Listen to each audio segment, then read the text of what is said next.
Hello नमस्कार दोस्तों। Innovative ज्योतिष रिसर्च ग्रुप में आप सभी का स्वागत है। आपको जैसा पता है कि हम इनोवेटिव ज्योतिष जो ग्रुप है उसके अंदर अलग अलग टॉपिक्स पर रिसर्च करते रहते हैं और वो जो भी रिसर्च के कंक्लूजन होते हैं वो आपके सामने मैं डॉक्टर महेश जोशी उसे प्रेजेंट करता हूँ और आपको बताने की कोशिश करता हूँ। हमारी रिसर्च के जो भी कंपोनेंट हैं ये सभी शास्त्रों में अवेलेबल हैं, मगर उसको हम कुछ कुंडलियों पर लगाकर और इसके बाद देखते हैं और जो सटीक बैठते हैं उनको हम आपके सामने लेकर आते हैं। ऐसे ही आज प्रेडिक्टिव एस्ट्रोलॉजी के बहुत ही विशेष स्पेसिफिक सूत्रों की मैं आज की क्लास में बात करने वाला हूँ। आप नोटबुक लेकर बैठ जाएं जो भी एस्ट्रोलॉजी में बिलीव करते हैं या प्रेडिक्शन सीखना चाहते हैं। और एक और रिक्वेस्ट है, आपने यदि चैनल सब्सक्राइब नहीं किया है तो कर लें, क्योंकि ये सीरीज़ लंबी जाने वाली है और इसके अंदर आपको बहुत ही इम्पोर्टेंट हम प्रेडिक्टिव सूत्रास के बारे में बताएंगे, जो कि प्रेडिक्शन यदि आप करना चाहते हो तो इन सभी सूत्रों का आपको उपयोग करना पड़ेगा, यूज़ करना पड़ेगा। अभी तक आप प्रेडिक्शन कर रहे हैं और इनका यूज़ नहीं कर रहे हैं तो अब आपसे यूज़ करना देखें, आपकी प्रेडिक्टिव स्किल्स बहुत ज़्यादा इम्प्रूव हो जाएंगी। मेरे एस्ट्रोलॉजी के, जैसे मैं हर बार बोलता हूँ, कोर्सेज हमारे शुरू होने वाले हैं अगस्त मंथ में। जो भी फ्रेंड एनरोल करना चाहते हैं वो एनरोल कर सकते हैं। मैं जो अभी नंबर बताऊंगा डिस्प्ले पर, उन नंबर्स पर वो एक मैसेज केवल सेंड करेंगे, हम आपको एनरोल कर लेंगे। शुरू करते हैं हम आज की क्लास।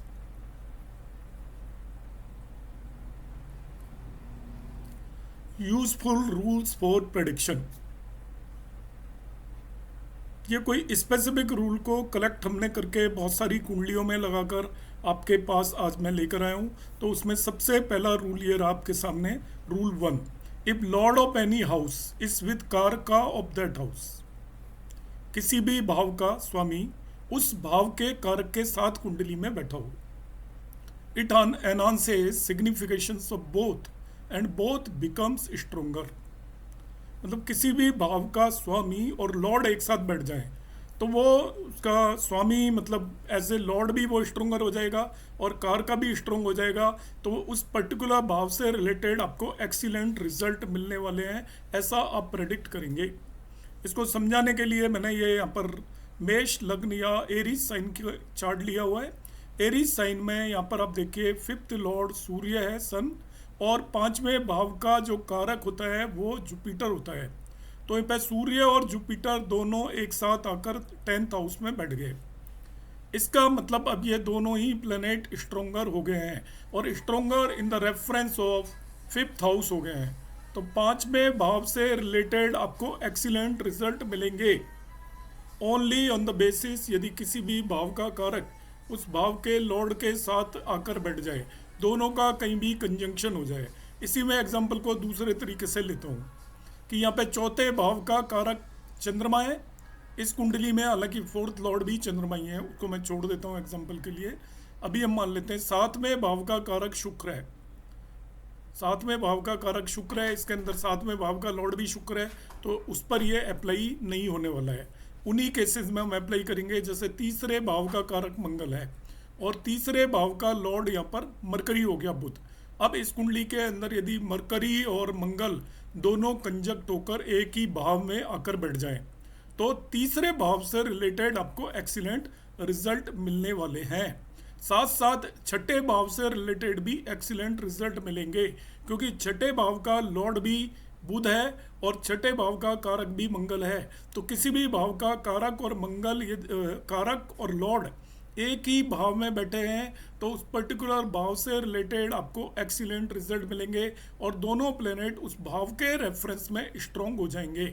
मतलब उसका कारक भी बली हो गया और उसका लॉर्ड भी बली हो गया। तो आप इसे कुंडलियों पर लगाएं और आपका ये सूत्र कैसा लगता है वो मुझे ज़रूर बताएं। अब मैं रूल 2 की बात करूंगा।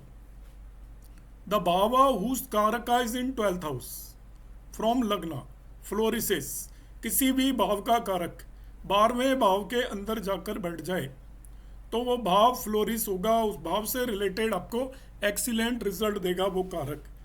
जैसे मैंने यहाँ पर एग्जाम्पल के लिए लिया हुआ है, सातवें भाव का कारक शुक्र है, वो 12वें भाव में जाकर बैठ गया, तो इस नेटिव को सातवें भाव से रिलेटेड एक्सीलेंट रिजल्ट मिलने वाले हैं। इसी तरीके से यदि मैं यहाँ पर मान लेता हूँ कि गुरु फिफ्थ लॉर्ड फिफ्थ भाव का कारक गुरु यदि 12वें भाव में चला जाता तो फिफ्थ हाउस से रिलेटेड इसको एक्सीलेंट रिजल्ट मिलते। इसी तरीके से हम समझ सकते हैं कि सपोज 11वें भाव का कारक, 11वें भाव का कारक भी गुरु है, वो भी यदि 12वें भाव में चला जाता तो 11वें भाव से रिलेटेड एक्सीलेंट रिजल्ट आपको मिलने वाले हैं। तो किसी भी भाव का कारक, ये कारक से रिलेटेड मैं सूत्र बता रहा हूँ जिसे हम जनरली प्रेडिक्टिव एस्ट्रोलॉजी में बहुत कम लोग यूज़ करते हैं। तो किसी भी भाव का कारक यदि 12वें भाव में चला जाए लग्न से तो वो कारक आपका फ्लोरिश करेगा और उस पर्टिकुलर भाव से रिलेटेड वो कारक अच्छे रिजल्ट देने में हेल्प करेगा। हम इस तरीके से इसको कंसीडर करेंगे। अब मैं बात करूंगा रूल नंबर 3 की।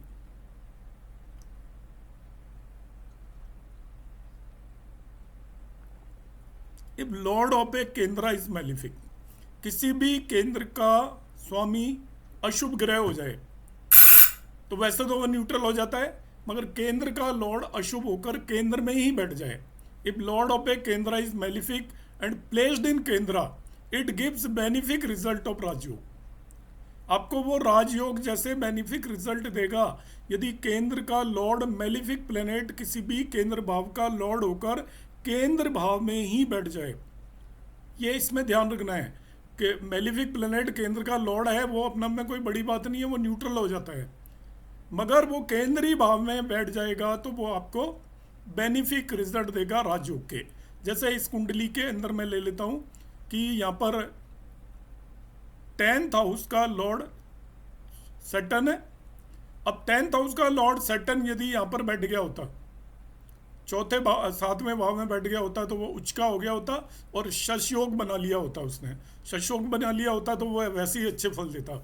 मगर 10th लॉर्ड यहाँ पर सैटर्न क्योंकि मैलिफिक है और वो देखिए केंद्र स्थान में यहाँ पर आकर बैठ गया चौथे भाव के अंदर, तो ये राजयोग जैसे फल देने वाला है। तो ये एक बहुत इंपॉर्टेंट सूत्र है। इस सूत्र में क्या है कि केंद्र स्थानों का लॉर्ड यदि मैलिफिक प्लेनेट है और वो केंद्र स्थानों में ही जाकर बैठ जाता है तो वो आपका बहुत एक्सीलेंट रिजल्ट देने वाला है।